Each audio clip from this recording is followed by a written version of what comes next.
All City Grand Prix 420 Challenge Athlete Questions. What is your name and why do you ride? My name is Kelly Glusevich, Kelly from High Post, official highpost.com. Proud sponsor, All City Grand Prix.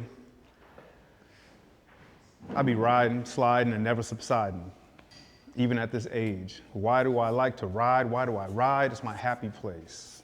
It's people watching. It's respiratory. It's keep it moving. It's body movement. It's when you don't have cartilage in your knees and basketball is over, get yourself on a bike. Because golf don't do what a bike does. Love it. Hi, my name's Travis, and I think it's pretty simple why I ride.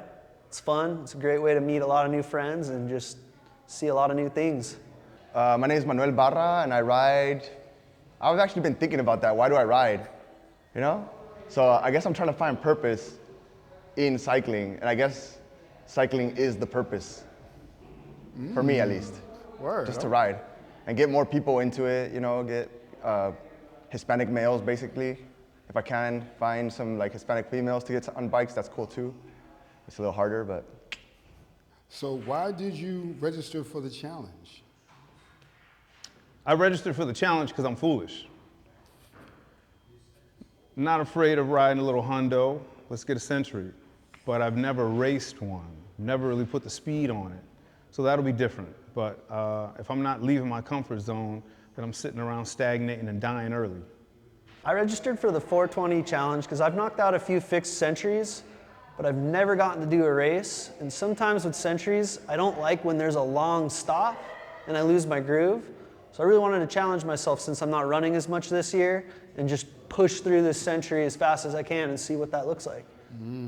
Why did you register for the challenge? Cody. He's keeping up the fixed gear scene going, and I've always wanted to do this route, but since the trail is closed on PCH, I'm kind of like, okay, so we're gonna do another route, which is exciting, you know, something new, completely out. So it's kind of cool. It's gonna be a hills, fixed gear, it's gonna be nice. How did you prepare for the challenge? I've been training every day mentally. I am thinking hard about how I'm going to do this. I am emotionally prepared. Physically, don't even trip. I'll be back there. Meet me at the Hat, chili fries. But emotionally, I'm ready to go. I prepared for this challenge by riding with a lot of crews. Shout out 306, Western Riders, Mixed Race, Night Owls, Burnt Flats, Las Chicas in the Valley. A lot of great rides for those that are interested in hanging out with some good people. How did you prepare for this challenge? I've been riding. I took a break in January, a month off of the bike, and then I rode like a couple of weeks, like 150 miles a week, and then the last 6 weeks I've been doing 200 miles a week for the whole week. And then this is gonna be like my first century of the year, so I'm kind of excited, you know? Oh, word. Oh, thank you. Yeah. Thank you for doing your first century. Yeah, for the year, for the year. So what is your bike/gear setup? It's really personal. My bike/gear setup, I'm riding a gravel bike. That's my bike of choice. We won't be doing much dirt, but the streets are a little questionable. I feel comfortable on a gravel bike. Tires will get me, I feel like Tom Cruise in Days of Thunder. I got the special tires. I'm on a Diamondback Hanzo 5. It's my purple baby, purple haze. And I'm gonna put on my little gravel shoes, which don't feel comfy after a few hours, but we're gonna sacrifice for the ACGP. And I'm gonna wear a helmet. I don't know, that's my gear. That's what's up.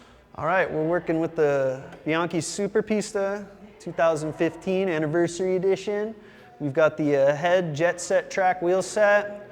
We're working with the 51-15 since there's gonna be a little bit of a climb with this new route, so should be fun, should work out.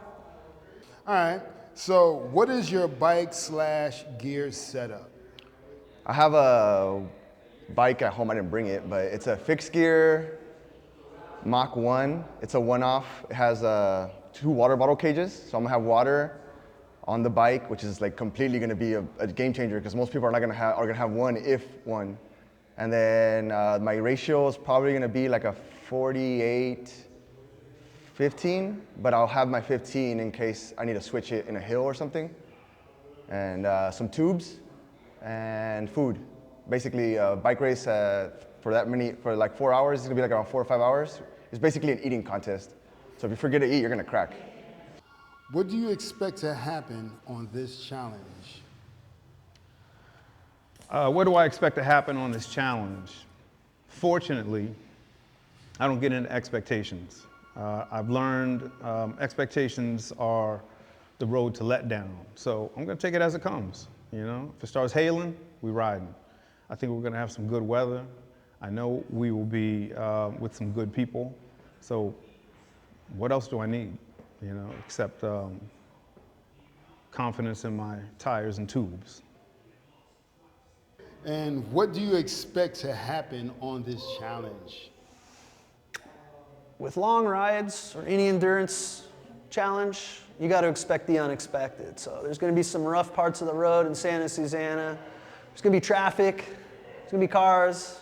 There's going to be chaos, but it's going to be fun. It's going to be a good time. I expect us to start a little bit late. You know, it says we're gonna roll out at like 8 or something like that. 8:15. 8:15 or yeah, I'm expecting it to be a little late, and then I expect the first like 10, 20 miles for it to be a little fast paced, and then the middle of the race I expect it to kind of calm down if there's no breakaway off the front, and then towards the end, once we hit the city, hopefully by then, my plan is to be by myself, so and I can just take the streets my way. But we'll see what happens. I'm just gonna see who's the strongest guy and then roll with them. Right. I'm doing it individually, so there's teams, so I guess I could jump on the fastest team and then help them Right. to win, so that's my goal.